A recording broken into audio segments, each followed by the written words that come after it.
terça, quinta, sábado e domingo aqui da igreja, irmãos. Amém? Glória a Deus. Apocalipse capítulo 20, versículo 12.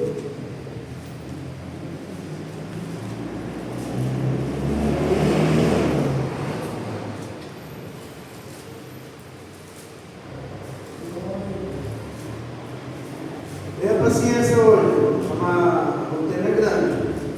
E antes da meia-noite eu te garanto que você sai daqui. Capítulo 20, versículo 12.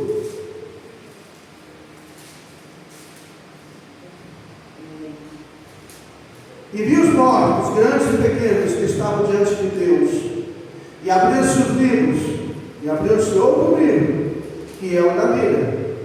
E os mortos foram julgados pelas coisas que estavam escritas nos livros, segundo as suas obras.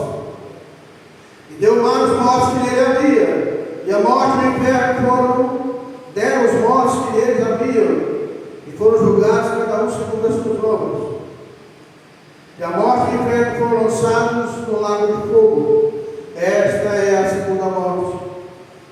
E aquele que não foi achado escrito no livro da vida foi lançado no lago de fogo. Apocalipse 21, versículo 8. Mas quanto aos tímidos, aos incrédulos, aos abomináveis, aos homicidas, aos que se prostituem, aos feiticeiros, aos idólatras e a todos os mentirosos, a sua parte será no lago de fogo, que arde com enxofre, que é a segunda morte. Senhor nosso Deus e Pai, derrama sobre nós o teu Espírito Santo, vem abençoar a tua igreja, sobre o teu povo, faz a obra nessa noite, Senhor. Fale conosco, abençoa cada ofertante, dizimista, abençoa os lares e as famílias, abre o entendimento do teu povo em nome de Jesus. Podemos aceitar, irmãos. Meus irmãos viram aí, o dia do juízo está chegando. Jesus está voltando. A vinda de Cristo se aproxima rapidamente. Se você abrir os jornais, se você for dar uma olhada nas mídias, nas notícias, você fala: Jesus volta logo. São coisas que não dá para compreender. Que o ser humano pode fazer algo tão terrível como aquele menino esse ano. Matou uma irmã, matou o pai, matou a mãe, e foi para a academia, voltou. É duro, não é? É difícil, irmãos. E ainda que é pior, transmitindo online para outras pessoas, para a namorada que estava no outro estado, que ia fazer o mesmo com seus pais. Aí eu te pergunto, irmãos, o que nós podemos esperar é a vinda de Cristo. Jesus está voltando. E a grande pergunta é: aonde você quer passar a eternidade? Eu sei que esse não é uma pregação, não é uma ministração, não é um estudo. Aonde você quer passar a eternidade? Hoje você tem que tomar uma decisão definitiva na sua vida. Chegando o juízo, só tem dois destinos: céu a ganhar e o inferno. Um dos dois você vai estar. Ah, pastor, não acredito no inferno, como o pastor Cláudio muito bem diz. Um dia, se você vai fechar os olhos, no qual paletó, e for parar lá, você vai para o inferno, existe? Já vai falar para você, sem sombra de dúvida: fé é uma exigência da concorrência. Aqui pode ir sem fé, pode ir com fé, todo jeito você vem. Né? Mas é preciso entender. Eu vou te dar alguns conceitos aqui. O conceito do Antigo Testamento do hebraico. Tá? No hebraico, a palavra chama Seol, em hebraico, refere-se a um abismo escuro e profundo no centro da terra, a morada de todos os mortos, sejam justos ou ricos. Não é um lugar de tormento, mas um estado de existência inconsciente. Assim acreditavam os israelitas no Velho Testamento. Ao Novo Testamento a coisa foi aprimorando. Em grego, a palavra inferno é Hades, correspondente a Seol, sepultura, né? E o mundo dos mortos sendo mais morada dos que se foram do que o lugar de castigo. A família fala Hades, morada no lugar dos mortos, né? Não é o lugar de castigo. Já quando você vê a palavra Geena, que você vê, que é do grego também, é usado para descrever o lugar de punição dos ímpios. Em alguns contextos, a palavra Geena é associada ao lago de fogo, que é o lugar de punição eterna. Bem? E o lago de fogo, na Bíblia, que nós lemos aqui, é a expressão final para o inferno. Descrito em Apocalipse, aonde vai ser lançado, segundo nós lemos aí, aonde vai ser lançada a morte e o inferno, vai ser lançado no lago de fogo, que é a segunda morte. Esse é o conceito. No Velho Testamento era apenas uma morada dos mortos, uma morada inconsciente, pronto, justo e ímpio, beleza. Mas a coisa, estou dando resumo para você. No Novo Testamento, Cristo foi além. Cristo, na parábola de Lázaro e o rico, ele vai além, ele mostra que é um lugar do inferno, um lugar de tormento, consciente. Então, a primeira coisa que eu preciso destacar é, a 1 Timóteo 2,4, que eu quero te destacar. A primeira coisa que você tem que saber é isso aí. A vontade de Deus é que todos sejam salvos, o qual deseja que todos os homens sejam salvos e cheguem ao pleno conhecimento da verdade. Bem? Deus quer que todos sejam salvos. Essa é a vontade de Deus, que todos cheguem ao conhecimento da verdade. Amém? Mas pastor, o que é preciso para que uma pessoa se salve? Primeira coisa, Hebreus 11:6. Sem fé é impossível agradar a Deus. Você tem que ter fé em Jesus Cristo. A fé é a base, é o que sustenta o crente. O crente sem fé, ele não vai a lugar nenhum. Fé é crença. Quem tem fé, ele crê. Ele crê em Deus, não importa o que aconteça. Não é como diz ele numa sala, naquela música dele. Deus é Deus. Se Deus me der, é Deus. Se não der, Ele é Deus do mesmo jeito. Eu vou servir a Deus da mesma forma. Ou seja, nós não servimos a Deus pelo que Ele nos dá, mas sim pelo que Ele é. Né? Então precisa entender que a fé é básica, como Jó. Quem tem fé, crê, não importa o que eu tenho. Como bens materiais, essas coisas, o que importa é que eu tenho Jesus Cristo na minha vida. Né? Quantas pessoas você vê aí? Viu o pastor comentando hoje sobre a Angelina Jolie? Você que é uma das mulheres, entre a década de 90 e 2010, ela foi considerada uma das mulheres mais ricas do mundo. Tem uma riqueza fora do comum. E o pastor falava, mas o que ela, esse dinheiro que ela tem, essa fama, essa beleza não vale nada, porque ela não crê em Deus. Então, se não crê em Deus, não tem muito valor. Porque para mim, a crença no meu Deus, a minha fé, é mais importante do que aquilo que eu tenho. Jó disse bem claro, deixou bem claro, Deus me deu e Deus te deu. Louvado seja Deus. Tudo que eu tenho não é meu. Nós não podemos nos apegar. Então a primeira coisa é fé, a segunda coisa é arrependimento. O que é arrependimento? É reconhecimento do seu erro. A terceira coisa é tristeza e, em consequência, a pessoa tem que ter sensibilidade à dor causada pelo erro. Você tem que ter sensibilidade ao que o pecado te causou. Então você precisa ser sensível àquilo ali e ter tristeza pelas consequências do seu erro. Falar, eu estou consciente. para esse caminho eu não quero voltar mais. Não quero voltar para esse mundo de pecado mais. E, por fim, esse é o ensinamento de Cristo. É comprometimento com a mudança. Arrependimento é mudança, para você entender. Depois de seguir os ensinamentos, comprometer-se com a mudança. João 8,31. Verdadeiramente sereis meus discípulos, permanecer nas minhas palavras. Então você que serve a Deus há muito tempo, é hora de você parar um pouquinho e refletir sobre os seus atos e como está a sua vida hoje. Talvez você esteja me perguntando, e essa pergunta eu já fiz, você também, inconscientemente. Mas se Deus quer que todos sejam salvos, por que Deus não salva, pessoal?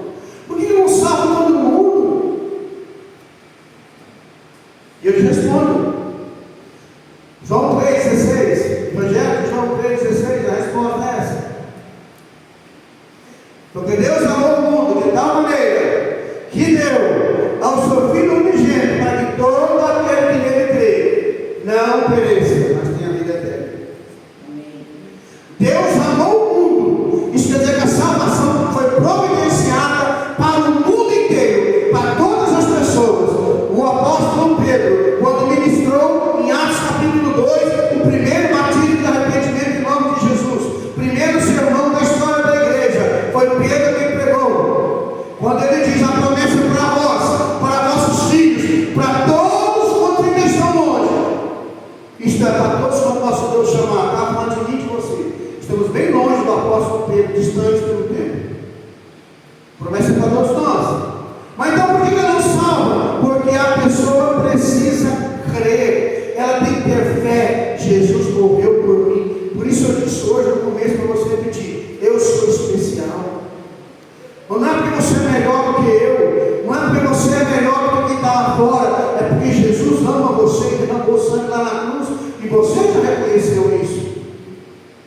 Glória a Deus. Hebreus 11,6 fala que sempre é impossível agradar a Deus. Quando alguém crê em Jesus como seu Salvador pessoal, a pessoa então a salvação entra na vida dele. Ele foi salvo. Uma vez que ele foi salvo, Efésios 2,8 diz: pela graça sois salvos, mediante a fé. Isso não vem de vós, é dom de Deus. Verso 9: não vem de obras para que alguém se glorie. A salvação entrou naquele coração. E aí, daí em diante, o que ele vai fazer? Seguir os passos. Ele vai entrar pela porta, ele vai se batizar, levar uma vida de santidade, buscar o Espírito Santo, porque ele recebeu a salvação. Não é não? Como Deus pode salvar alguém que não crê? Responda para mim. Como é que você pode ajudar uma pessoa que não quer ser ajudada? A segunda coisa que você precisa saber é: só existe dois destinos, céu e inferno. Deus quer salvar todo mundo. Isso é fato. Pergunta para quem está do seu lado: onde você quer passar a eternidade? No céu ou no inferno? Você quer queimar no inferno? Foi o que procura. Você quer queimar no inferno? Ninguém quer. Hoje eu vi como é que eu falo? Qual é a palavra ali na cabeça? Eu vi um maluco falando: eu quero ir para o inferno mesmo. Eu quero ter uma aula só para mim, não. Com a comunidade LGBT, todinha, lá e fazer dançar, e fazer, já vou entrar dançando. Coitado. Não é assim que funciona. A Bíblia fala que é um lugar de tormento. A primeira coisa que é ruim no inferno, Deus não está lá. Só isso é importante. Quando eu me converti, a coisa que mais, quando as pessoas debatiam comigo sobre teologia, que vai ser isso, vai ser daquela forma, a única coisa que me confortava é o que está escrito em João 14: aonde eu estiver, vocês vão estar também. Amém? João 14: não se turbe o vosso coração, crê em Deus, crê também em mim. Na casa de meu pai há muitas moradas, se não for assim, eu vos teria dito: vou preparar-vos um lugar, e virei outra vez, e levarei vocês para mim mesmo, para que aonde eu estiver, estejais estáis vós também, João 14:3. Então eu quero estar com Cristo. Jesus não vai estar no inferno, então eu vou estar lá. Ele vai estar na glória, eu vou estar com Ele. Tem uma turma que diz para não morar na terra. Se vai ser na terra ou no céu, eu não estou preocupado. Jesus me prometeu, aonde eu estiver, eu vou estar também. Amém. Ele foi recebido na glória, para lá que nós vamos. Segundo a Bíblia, irmãos, antes de seguir, eu quero te dar uma demonstração rápida de como é que é o cego em pé. Lá que eu vou começar sobre o céu. Sempre quando você pergunta, eu tenho uma boa notícia, uma coisa, qual você pede? Dá boa logo, eu vou me alegrar, depois a gente vê o que faz na hora. Segundo a Bíblia, mas o céu é um lugar real, glorioso, é a morada de Deus, onde os salvos estarão em sua presença eternamente, desfrutando de paz, beleza, indescritível, em um estado de perfeição, sem pecado, sofrimento ou morte. Está em Apocalipse capítulo 21, ele enxugará os vossos olhos toda lágrima. A morte e o inferno já passaram. Não é nem? Glória a Deus.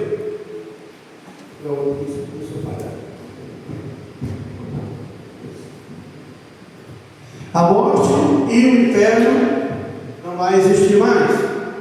Amém? Então qual a característica do céu? Primeiro, é a presença de Deus. É a presença de Deus. O céu é o lugar onde Deus habita. Eu quero estar onde Deus está. Eu quero estar onde o meu Senhor está. É um lugar de glória, é um lugar de beleza e de perfeição. É um lugar onde não vai haver sofrimento. Apocalipse 21, ele enxugará dos vossos olhos toda lágrima. Dor, luto, sofrimento, morte não vai haver naquele lugar. Minha irmã está sofrendo muito, porque perdeu o seu filho. Um menino bom, trabalhador, lutou a vida inteira, sofreu um acidente com a carreta que ele trabalhava e veio a óbito, 48 anos, louco ainda.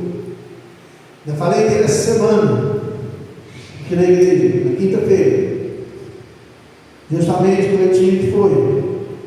E eu não dá para descrever a dor da perda de um filho. Porque eu lembro da dor que a minha mãe sentiu quando teve que enterrar a sua filha caçula. Eu sou caçula de todos e a minha irmã faleceu a caçula das mulheres. Então quando ela teve que enterrar ela, foi uma dor para mim. Esse sofrimento lá não vai ter mais. A Bíblia nos sugere que os santos se reconhecerão como na transfiguração onde Jesus foi transfigurado. Tem gente que acha que você não vai conhecer ninguém. Eu não acredito nisso. Nós vamos ser transformados. A nossa mente vai ser transformada, o nosso corpo vai receber um corpo glorioso. 1 Tessalonicenses capítulo 4, no abrir e fechar de olhos, tudo isso acontecerá. Os mortos em Cristo ressuscitarão, os vivos serão transformados, e nós subiremos para junto dele nos ares. E eu vou ter uma conexão com a eternidade para sempre. Sofrimento, tchau. Dor, tchau. Problema, boleto para pagar, não vai ter. O céu representa um estado de alegria eterna. Você quer ter uma vida de alegria? Se prepara hoje para estar com Deus. Se prepara hoje para estar com Cristo na glória. Aonde Ele estiver, vocês vão estar também. Mas a promessa de Cristo é: quer ser meu discípulo? Pegue a sua cruz e me siga. Porque eu vou ter um novo céu e uma nova terra. Lá não vai haver nem mar. As ruas são de ouro. E que o povo dá valor aqui hoje, lá vai ser asfalto. Quando lá não vai haver mar, não vai haver divisão, não vai haver problemas, nada que divide o ser humano. E o inferno, pastor? Eu sei que a Bíblia é um lugar de glória. O céu é um lugar de glória, é onde Deus habita. O apóstolo Paulo foi arrebatado até o terceiro céu. Eu vi coisas que não é lista ao homem falar. Segundo a Bíblia, o inferno será um lugar de sofrimento eterno, caracterizado por quê? angústia, choro, ranger de dente, e descrito como lago de fogo, que significa a segunda morte. O que vai haver no inferno? Sofrimento, angústia, separação de Deus, punição eterna e aquele lago de fogo terrível, que é o sofrimento eterno. Amém? O que é separação de Deus? A ausência de Deus, da luz, da bondade, resultado em escuridão e sofrimento. Irmãos, esse mundo ainda está mais ou menos, porque tem cristão aqui, porque tem gente que ora, que busca, que clama, tem pessoas boas, porque segundo a Bíblia em Mateus capítulo 5, nós somos o sal da terra e a luz do mundo. Aleluia. Quer ver? Vou te dar uma dica, que eu nunca tentei de muito não, mas já tentei um pouquinho. Você quer perder peso? Faz comida sem sal, sem gordura, sem açúcar. Como uma semana sem sal. Sabe que é gostoso? É bom, Deus? Se aquele temperinho, você pode tacar pimenta, pode tacar páprica, pode tacar o que você quiser. Não dá. Nós somos o sal da terra e a luz do mundo. Cristão é luz. Aonde ele chega, as trevas correm. Você não sabe, mas você que ora, lê a Bíblia, canta e louva a Deus, em casa e na igreja, aonde você chega, a luz chega. Você é diferente, você é importante, você tem a luz de Deus na sua vida. Então decida-se hoje, irmão, o dia do juízo está chegando. Nós temos que nos preparar para estar com Cristo. Eu sou de uma geração da década de 80, na década de 70 eu era criança, menino, mas na década de 80 e 90, os crentes só falavam na vida de Cristo, pregação era céu, inferno e santidade. Hoje pregação é só bênção, bênção, bênção, bênção, bênção. Eu não preciso falar de bênção na igreja, porque se você seguir os passos, a bênção vem. Esses sinais vão acompanhar quem crê. Em meu nome você vai falar línguas, em meu nome expulsarão demônios. Glória a Deus. Sinais acompanham. A bênção vem. Deus falou para Josué, capítulo 1: se você meditar na minha palavra de dia e de noite, não se apartará dela, ninguém vai poder te resistir. Da mesma forma que eu fui com Moisés, eu sei com você. A palavra está valendo até hoje. Malaquias 3,6: eu, Senhor, não mudo, Deus não mudou. Se você meditar na sua palavra de noite, não se apartar da palavra, trabalhar, ser honesto, você vai crescer, prosperar e ter uma família abençoada, casamento abençoado, e vai chegar aonde que você nunca nem sequer sonhou. Quem irá para o inferno? Eu sei? Claro que não. Eu posso julgar? Também não. Mas tem algumas dicas. Quem não aceitou a salvação, né? Pessoas que rejeitaram a Cristo e escolheram estar afastando de Deus. Aqueles que não conhecem e não obedecem a Deus. O inferno pune, irmão, aquele que vive no pecado e se recusa ao arrependimento. É diferente daquela pessoa que nunca ouviu. Todos os incrédulos e mentirosos. A lista é grande. Então, irmãos, o que eu preciso fazer? Voltando ao nosso texto original lá no começo. Apocalipse 21, versículo 8. Vamos examinar ele agora um pouquinho. Mas quanto aos tímidos, aos incrédulos, aos abomináveis, aos homicidas, aos que se prostituem, e aos feiticeiros, e aos idólatras, todos os mentirosos, a sua parte será no lago que arde com fogo e enxofre, que é a segunda morte. Vou estar pesquisando só cada um desses temas aqui, dessas palavras aqui. Claro que não dá para falar sobre tudo, né? Não tem como. Mas alguns ressaltos desse capítulo 21, versículo 8. Primeira classe que ficará de fora: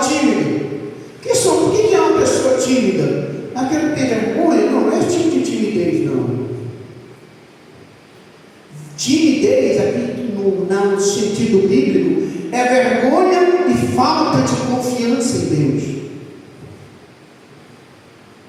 Ele não confia, ele não acredita que Deus é com ele, ele não acredita que o Espírito Santo está nele. Então, porque Cristo falou assim: olha, você não precisa se preocupar quando abrir a boca. Você chega no meu Espírito, quando você abrir a boca, o Espírito fala. Isso falou em outra linguagem, mas é isso. Não tem que se preocupar. Não seja tímido. Não tenha vergonha de sua fé. Tenha orgulho da sua fé. Seja destemido. Pare de ficar temendo. E se eu não sou tímido, se eu sou destemido, eu tenho que falar do amor de Deus ao próximo. A lista tem que ser grande. Quantas pessoas você já viu que você nunca chamou para o culto, você nunca falou que Jesus ama?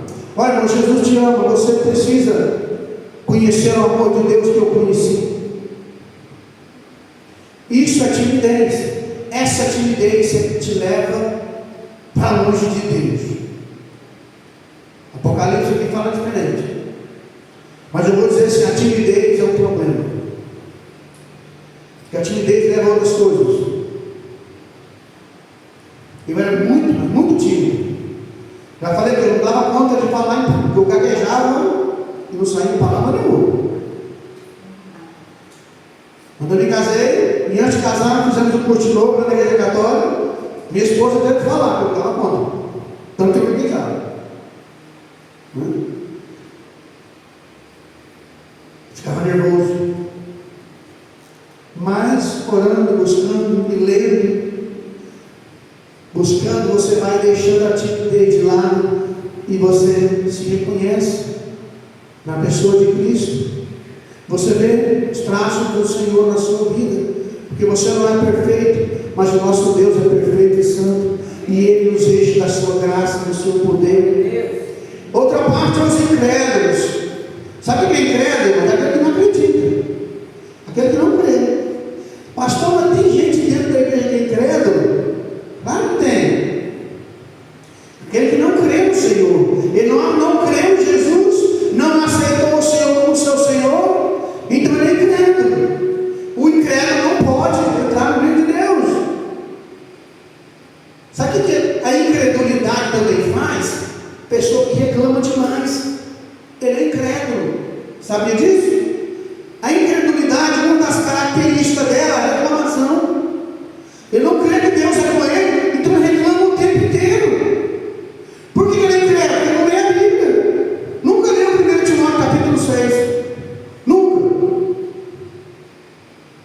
1 Coríntios 10 ele nunca leu. Que sofrimento de Paulo. Paulo tem 1 Timóteo 6. Timóteo, tendo o que comer e o que vestir, esteja satisfeito na mão da glória a Deus. Vai ver o sofrimento de Paulo. E ele diz: tudo isso nós somos mais que vencedores, por aquele que nos amou. Porque eu posso todas as coisas naquele que me fortalece. Tem muito incrédulo em nosso meio, pessoas que só sabem reclamar. E a falta de gratidão, irmãos, eu acho que é uma das maiores incredulidades dos nossos dias, é a falta de gratidão. Sabe por que as pessoas, às vezes, não são dizimistas e ofertantes? Porque elas não são gratas. Ela não enxerga que o que ela faz é porque Deus deu saúde e graça, Deus a abençoa e Ele abriu as portas do trabalho. Ela esquece que um dia ela ajoelhou na sua casa, um dia clamou a Deus lá no seu trabalho, estava dando pouco: Senhor, abre a porta para mim. E Deus na outra semana abriu e ela nunca veio ser grata com o seu dízimo da sua oferta. Isso é ingratidão, irmãos. É porque muitos não creem. Se ele não crê, é incrédulo. Não são gratos pelo que Deus já fez. Outra classe que Paulo diz são os abomináveis. Na Bíblia, abominável refere-se a algo que é detestável, repulsivo, moralmente repugnante aos olhos de Deus. Você tem que tomar cuidado para as suas atitudes não se tornar impossível diante de Deus. Você é o que você faz. Você é o que você faz. Você é o que você fala. Então você tem que tomar cuidado com aquilo que é abominável aos olhos de Deus. Eu sei que a Bíblia diz lá em Provérbios 6 que o Senhor detesta, a sétima ele abomina, que é o que seria contenda entre os irmãos. Uma das coisas abomináveis aos olhos de Deus é a língua grande. O freguês falou para mim esses dias, brincando, não foi desse tom, que muita gente pensa, já falei para minha esposa, quando eu morrer, vamos já 2 cachorros, um para mim e outro para minha língua. Claro que eu estou falando brincando, porque ele é daquele que fala mais baixo, né? Tem um monte por aí. Diga, eu estava conversando com ele aqui, toquei determinado assunto, o povo chegou pensando que eu estava brincando mesmo. E lá da esquina você escuta. As cozinhas lá do fundo escutaram tudo. Por quê? É o jeito da pessoa. Mas tem gente que a conversa de que seria contenda. Eu levo e traz. Cuidado, esse tipo é abominável diante de Deus. Aos homicidas, tem que homicida, assassino, pessoa que mata outra pessoa. E eu preciso aqui tomar cuidado, irmãos, porque para te explicar, o assassino da Bíblia diz aqui, não é aquele que está lá no mundo, não. Se a pessoa foi um homicida lá no mundo, não conhecia Deus, ele se arrependeu dos seus pecados, mudou de vida, ele recebeu a salvação igualzinho a você. Mas aquele que está na igreja, que se cometer, não vai. Né? Os homicidas é nesse sentido. Eu preciso entender que homicida também tem muitas formas de matar a pessoa. Hoje em dia muitas pessoas estão sendo assassinadas pela língua das pessoas. Difamação. Porque as pessoas estão muito preocupadas com o que o outro fala. Irmãos, eu não estou nem aí porque as pessoas falam de mim. Porque eu sei quem tenho lido, como disse Jó. Eu sei aquilo que eu sou, o que eu faço. Eu não tenho tempo para prestar atenção no que os outros falam. Minha vida é trabalhar, buscar, fazer a vontade de Deus e estar com a minha família, então eu não estou preocupado. Mas tem gente que se preocupa demais. Há os que se prostituem. Na Bíblia, prostituir se refere ao comércio do sexo, comércio sexual, né? Comércio do sexo. Sexo em troca de dinheiro, né? Ou de forma figurada, infidelidade espiritual. Também é prostituição. Eu quero deixar apenas um conselho só, para quem ainda não se casou. Está em João 4, verso 16 a 18.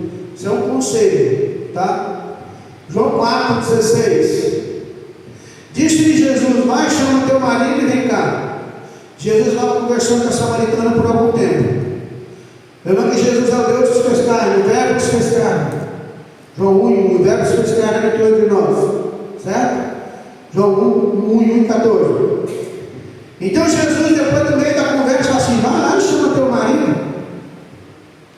A mulher, verso 17, respondeu e disse: não tenho marido. Disse-lhe Jesus: disseste bem, não tenho marido. Porque tivesse 5 maridos, o que agora tem não é teu marido. Isso disseste com verdade. Então a Bíblia reconhece o casamento. O casamento é importante. Havia uma fórmula de casamento naquela época. O casamento é importante. Essa mulher reconheceu que não era casada. Ela baixou a cabeça. O senhor não tem marido. Mas vivia com um homem. Só um esclarecimento, irmãos. Para quem, se algum dia quisesse casar. Eu achava que união estável é a mesma coisa de casamento, mas não é. E eu fui estudar a união estável. Não é casamento, pois ela não muda o estado civil da pessoa. Quem tem união estável, quando ela vai preencher um documento que é oficial, ela tem que colocar aquela solteira. O estado civil não muda. A principal diferença é a formalização. O casamento é um ato solene público, com registro no cartório, alterando o estado civil. enquanto a união estável é uma convivência pública contínua e duradoura com o objetivo de formar família, que não exige registro inicial e não muda o estado civil. Tá? Então, união estável não é casamento. É quase igual, mas não é. E por fim, aos feiticeiros. A Bíblia condena a prática da feitiçaria, irmãos, e de outras formas de ocultismo. E eu digo aqui, irmãos, adivinhação, a idolatria, consulta aos mortos. Uma coisa que eu nunca fiz na minha vida, eu acho, a não ser quando eu escutava o rádio, né, Anápolis, eu ficava na show o dia todo, eu trabalhava escutando rádio. Aí tinha o famoso Orospi, já ouviu o Orospi? Levanta a mão. Vai levantar. Eu sei que Deus já fez isso. Mas tem gente, irmão, que é apegado naquele negócio. Ele não sai de casa sem consultar o horóscopo primeiro. Pastor, mas quem é que faz isso? Eu conheço alguns que fazem. Cuidado, irmão, você é a reforma de... Vamos dizer que é idolatria, né? Porque o meu futuro não está na sua mão, não está na mão da minha esposa, o meu futuro está nas minhas mãos. E de Deus, só Deus e eu pode mudar o meu futuro. Só. Mais ninguém. Só você e Deus muda seu destino. Entenda isso. Porque o nosso passado é uma história. O nosso presente está sendo construído. O nosso futuro é interrogação, nós vamos construir de acordo com o nosso presente. E por fim, a idolatria. Segundo a Bíblia, idolatria é qualquer coisa que, ou pessoa, tudo aquilo que você põe acima de Deus é idolatria. Tudo aquilo. Idolatria não é apenas um ídolo, não é apenas uma imagem. Pai, mãe, esposa, filho pode se tornar idolatria. Pode? Pode. Tudo é aquilo que se coloca acima de Deus. Eu preciso entender que a minha vida, o principal da minha vida é Deus. Jó, quando perdeu 10 filhos, toda a sua riqueza, ele não tentou tirar a sua vida. Ele falou: o Senhor me deu e o Senhor tomou. Louvado seja Deus. Ele questionou, claro, questionou porque com Deus, com seus amigos, sim, mas ele nunca insultou a Deus. Ele questionou. Questionar é diferente do que a pessoa ficar reclamando. E por fim, os mentirosos. A mentira é engano e falsidade. Mentira é uma prática associada ao diabo. A Bíblia diz em João 10 que ele é o pai da mentira, né? E esse aí é um grande problema. Então cuidado com a sua mentira. A mentirinha está para o gasto. Porque você tem o céu e o inferno a evitar. O céu a ganhar e o inferno a evitar. Eu sei, irmãos, que essa mensagem dura de ouvir, mas é para mim e para você. Nós temos que preparar a nossa vida hoje. Porque quando você se casou, você não escolheu seu esposo apenas. Você abre mão de 8 bilhões de outras pessoas. Bilhões de mulheres que você podia estar. Para estar com uma só para o resto da vida. É muito sério isso. Você já entregou sua vida para o Senhor e abre mão agora de tudo. Agora você vai tentar buscar o melhor para a sua vida diante de Deus. E o que é bom, Deus quer o melhor para você. Deus quer que você seja feliz, seja curado, você tenha uma vida boa, que viva longos dias sobre a terra. Por isso é o primeiro mandamento com promessa: honra teu pai e tua mãe para que viva longos dias sobre a terra. Então Deus quer te abençoar. Deus quer que você seja abençoado. Deus quer que você tenha uma vida boa. Vida boa que eu digo é você tendo o que comer, ter uma vida boa, com paz, cuidando dos seus negócios, ter uma vida próspera. Tudo isso Deus quer para você. E nada disso é pecado. Pecado é colocar isso acima de Deus. O Billy Graham sabiamente falou naquela época: dá-me 10 minutos, dá-me 1 minuto com um talão de cheque do crente, de alguém que eu vou saber onde é que está o coração dele. Céu e inferno. Diz a lenda que certo homem foi dada a permissão para visitar o céu e o inferno. Presta atenção nessa história fictícia para você ler. Primeiramente, ele foi levado ao inferno. Ao abrir a porta, ele viu uma sala em cujo centro havia um caldeirão onde se cozinhava uma suculenta sopa. Em volta dela estavam sentadas pessoas famintas, desesperadas. Cada uma delas tinha preso à sua mão uma colher de cabo tão comprido que lhes permitia alcançar o caldeirão, mas não as suas próprias bocas. O sofrimento era imenso, a fome era tremenda. Em seguida, o sujeito foi levado lá para o céu. Ele entrou em uma sala idêntica à primeira, estava no inferno. Nela havia o mesmo tipo de caldeirão e as pessoas do mesmo tipo de colher presa na mão. No entanto, todas estavam felizes e saciadas. Mas a colher não dava para eles chegar até na boca. Eu não compreendo, disse o homem, como essas pessoas aqui conseguem se alimentar ao contrário das pessoas lá no inferno, que estão passando uma fome tremenda. O anjo sorriu e respondeu: você não percebeu? Não entendeu ainda? Aqui, elas dão de comida uns aos outros. Eu não posso dar para mim, mas eu dou para o Samuel. Samuel não pode comer, ele não trata de mim. Entendeu? 1 Pedro 4,10: servimos aos outros de acordo com o dom que cada um recebeu, como bons administradores da multiforme graça de Deus. Ele, para mim, pensar no céu, eu tenho que pensar no meu irmão.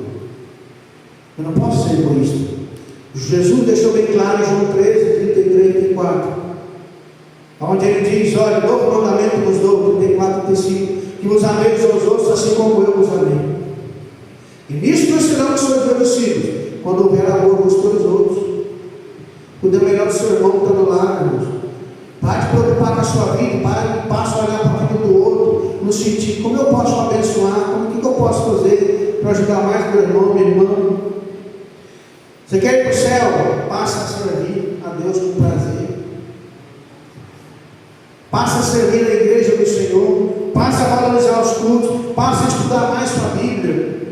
De vez em quando faça um exame de consciência. Senhor, o que eu estou precisando mudar na minha vida?